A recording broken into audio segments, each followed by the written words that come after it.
세상에 나와서 하나님이 주신 사역을 감당하고 있는 이야기를 확인해 보는데요.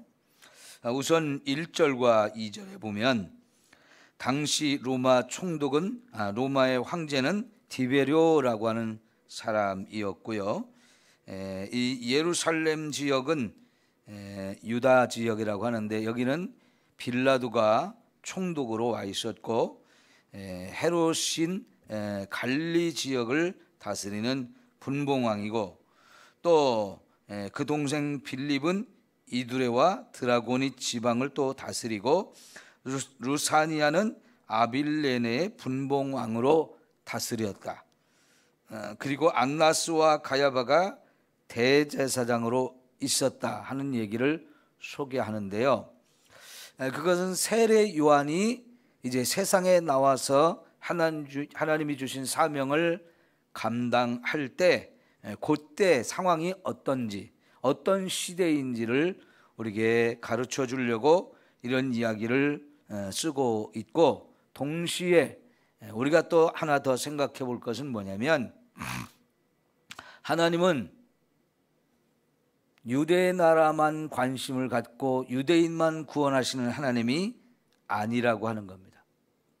하나님은요, 이 세상에 있는 모든 나라, 모든 백성이 다 하나님이 구원하고자 하는 사람들인 거예요.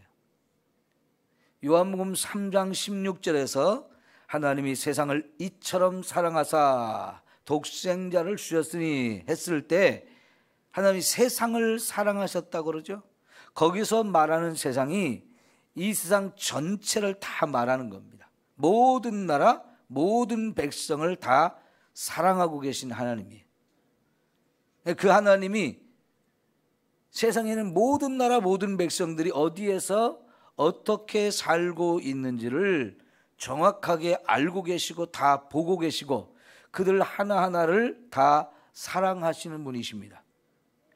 그래서 여러분, 오늘 예수 믿는 저와 여러분도 나와 우리 군산과 우리나라 이것만 관심을 가지면 안 되고요.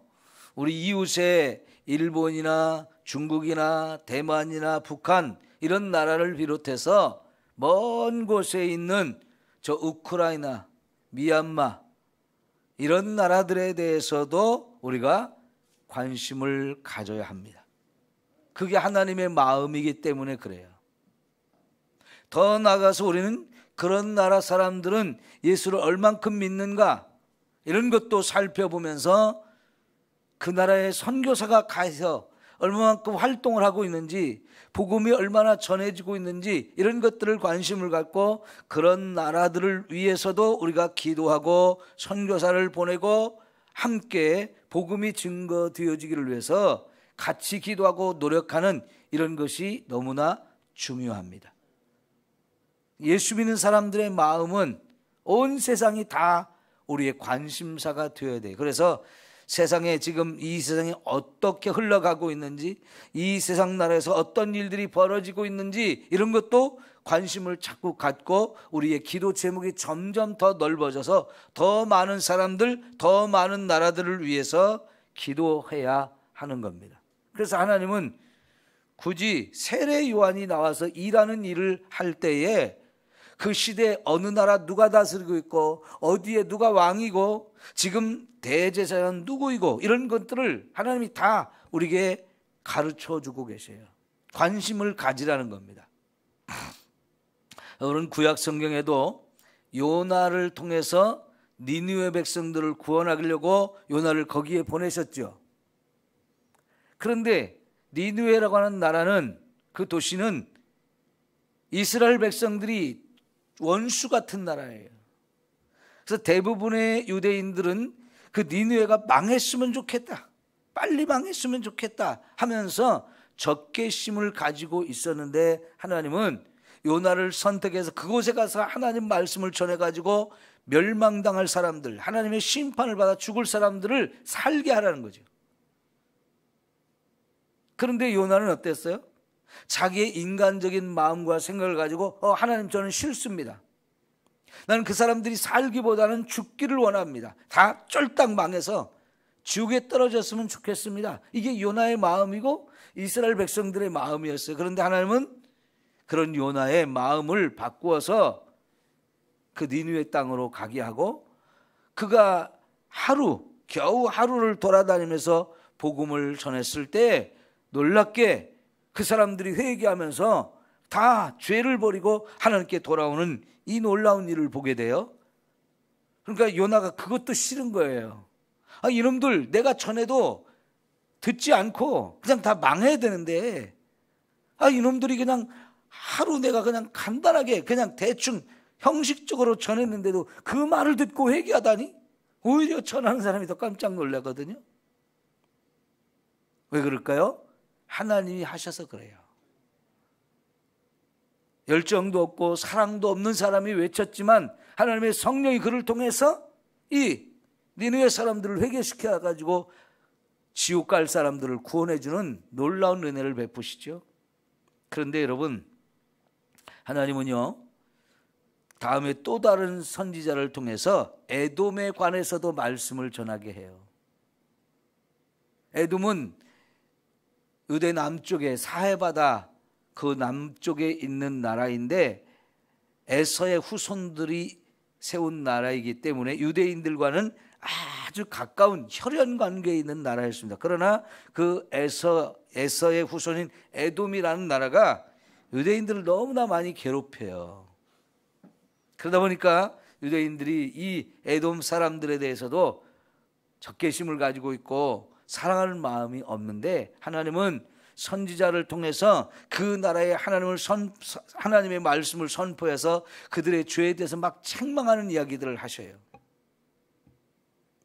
우리가 이사야라든가 예레미야라든가 에스겔이라든가 이런 이런 선지자들에게도 하나님이 주변에 있는 나라들에서 다 하나님 말씀을 선포하게 하거든요. 왜냐하면 그런 나라에서 관심을 가지라는 거예요.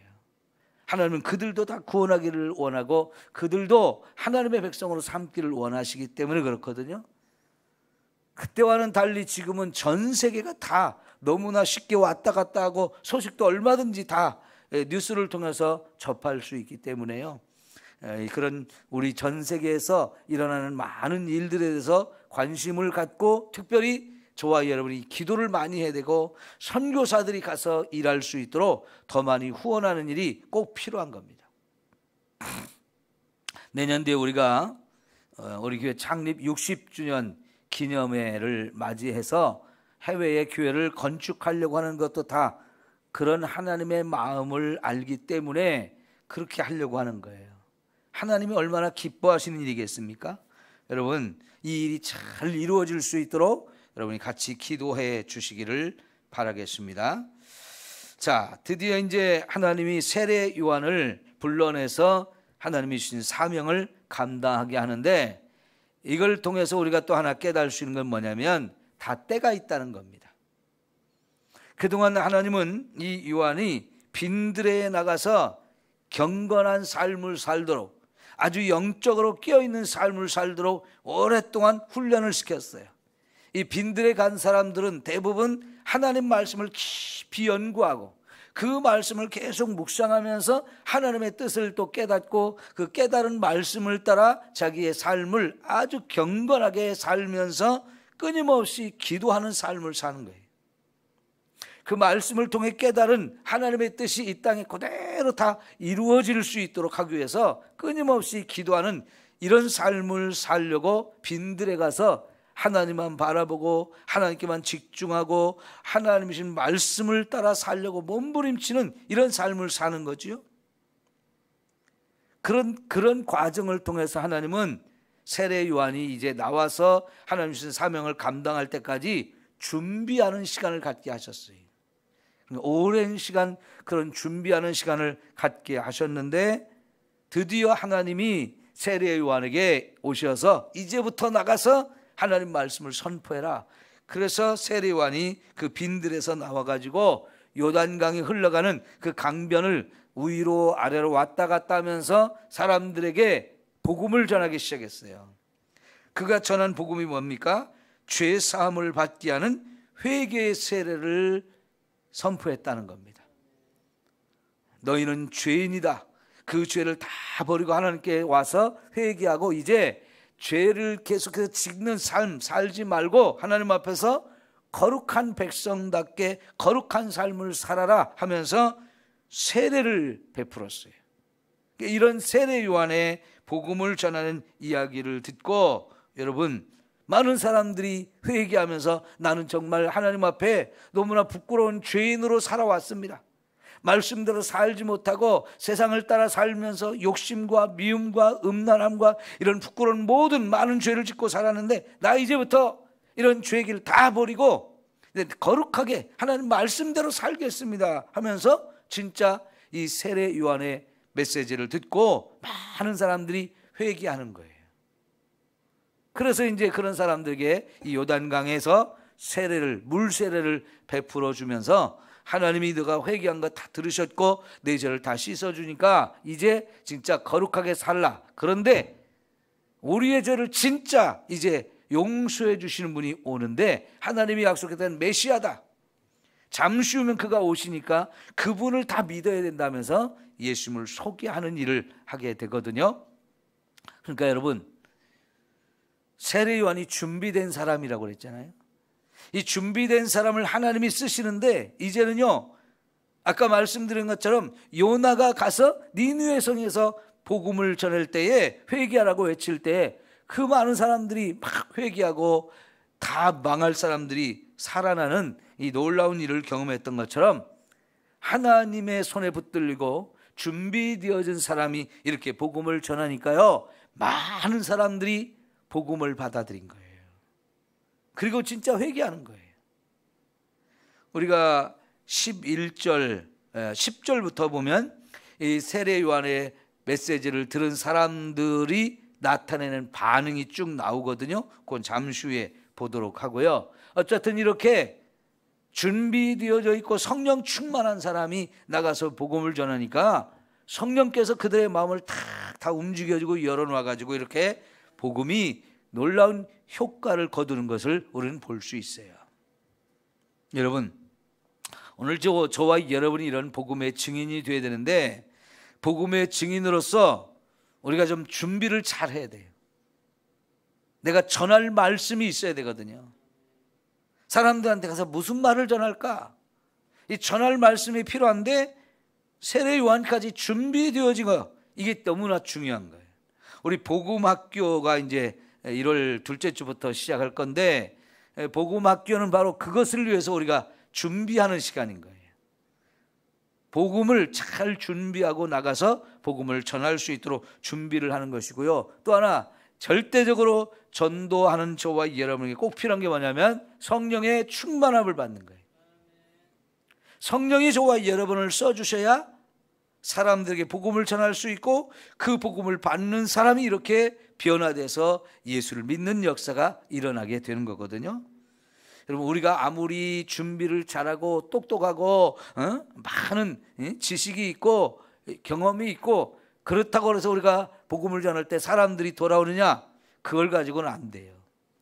사도 바울도 그렇게 고백했어요. 내 말과 내 지혜 이런 걸 가지고 사람들을 설득해서 예수를 믿게 하는 게 아니라고요. 그건 전적으로 성령이 나타나 주시고 성령의 능력을 보여주실 때에 사람들의 마음이 변화가 일어나고 예수를 믿는 역사가 일어난다는 거예요.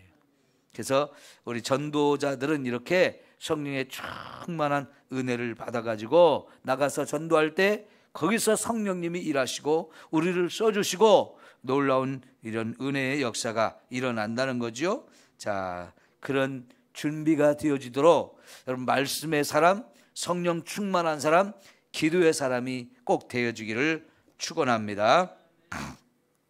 자, 3절을 보면 세례 요한이 어떤 말씀을 전했나 이게 나오는데요. 죄 사함을 받게 하는 회개의 세례를 전파했다 그랬어요.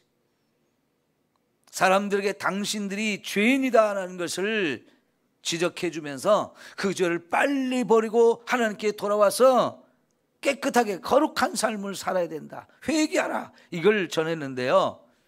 이게 참 쉽지 않은 얘기예요. 사람들에게 당신이 죄인입니다, 회개하시오, 그래야 구원받습니다. 구원받습니다는 참 좋은데 죄인이라고 회개해야 된다고 말하면 사람들 굉장히 기분 나빠하거든요. 그런데 이게 복음이거든요. 여러분, 정말 예수를 믿는다는 것은 내 자신이 죄인인 걸 깨달을 때 예수를 믿게 돼요. 근데 왜 우리가 그렇게 죄인인 걸 가르쳐 줘야 되나요? 그 죄 때문에 결국은 우리가 지옥에 멸망을 당하기 때문이에요. 그래서 반드시 그 죄 문제에 해결받아야 천국에 갈 수 있게 되어지는데, 사람들에게 제 사람들이 죄인이라는 것, 그래서 회개해야 산다는 걸 꼭 가르쳐 줘야 되는데, 이게 진짜 복음이거든요. 자, 예를 들어서요, 저와 여러분이 지금 어디가 아파서 병원에 갔어요. 병원에 갔는데 의사가 우리를 다 진찰을 해보고 다 조사를 해보니까, 검사를 해보니까 우리 몸에 병이 들었는데, 아이고, 이 할머니가 큰 병이 들었다고 말하면 기분이 굉장히 나쁠 텐데 걱정을 해가지고, 아이 괜찮아요, 아픈데 그거 별거 아니니까 그냥 약 드릴 테니까 그거 드시고 건강하게 살아가세요, 사실이 아닌데 기분 좋으라고 그렇게 말하면 그 의사가 제대로 된 의사예요, 엉터리 의사예요? 의사는요, 자기가 검사해가지고 진찰해가지고 병명이 뭔지 알았으면 정확하게 그것을 말해줘야 될 의무가 있어요. 우리가 병원에 가는 이유가 그거잖아요. 그런데 그렇게 해야 그 다음에 어떻게 합니까? 그 병을 치료를 하잖아요. 병원에 가는데 의사가 다 진찰을 해보고 병명이 뭔지 잘 가르쳐주지도 않고 그냥 괜찮다고 약만 드시라고 그러면 내가 답답해요. 이게 뭔 얘기야? 어디가 아프다는 거야? 뭐가 문제야? 잘 가르쳐주지도 않고 그러면 어떻게 합니까? 아, 이 의사 엉터리라고 다른 데 가죠. 왜 다른 데 갑니까? 정확하게 가르쳐주기를 바라서. 정확하게 알아야 결국은 정확하게 치료를 할 거 아니에요, 그죠? 그래야 그 질병을 고칠 수 있는 거잖아요. 병원에 의사한테 찾아가는 이유는 정확하게 병명을 알고 정확한 치료를 받기 위해서 그러는 거예요.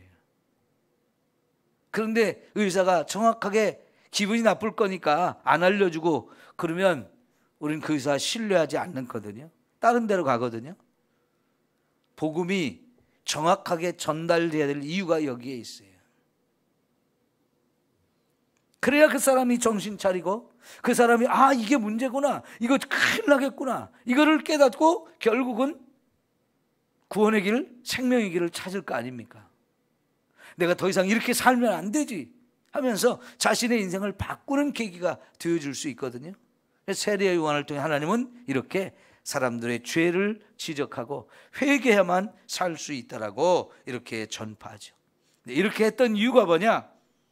4절부터 8절까지 하나님께서 그런 일을 하라고 이미 오래전부터 준비했던 사람, 계획을 가진 사람이에요. 내가 이런 사람을 세상에 세워가지고 사람들에게 복음을 전해야지. 다시 말하면 예수님 앞에 나가서 예수님의 길을 닦으면서 예수님을 소개해가지고 사람들로 하여금 예수를 믿게 하는 이런 일을 하겠다는 거예요. 자, 여러분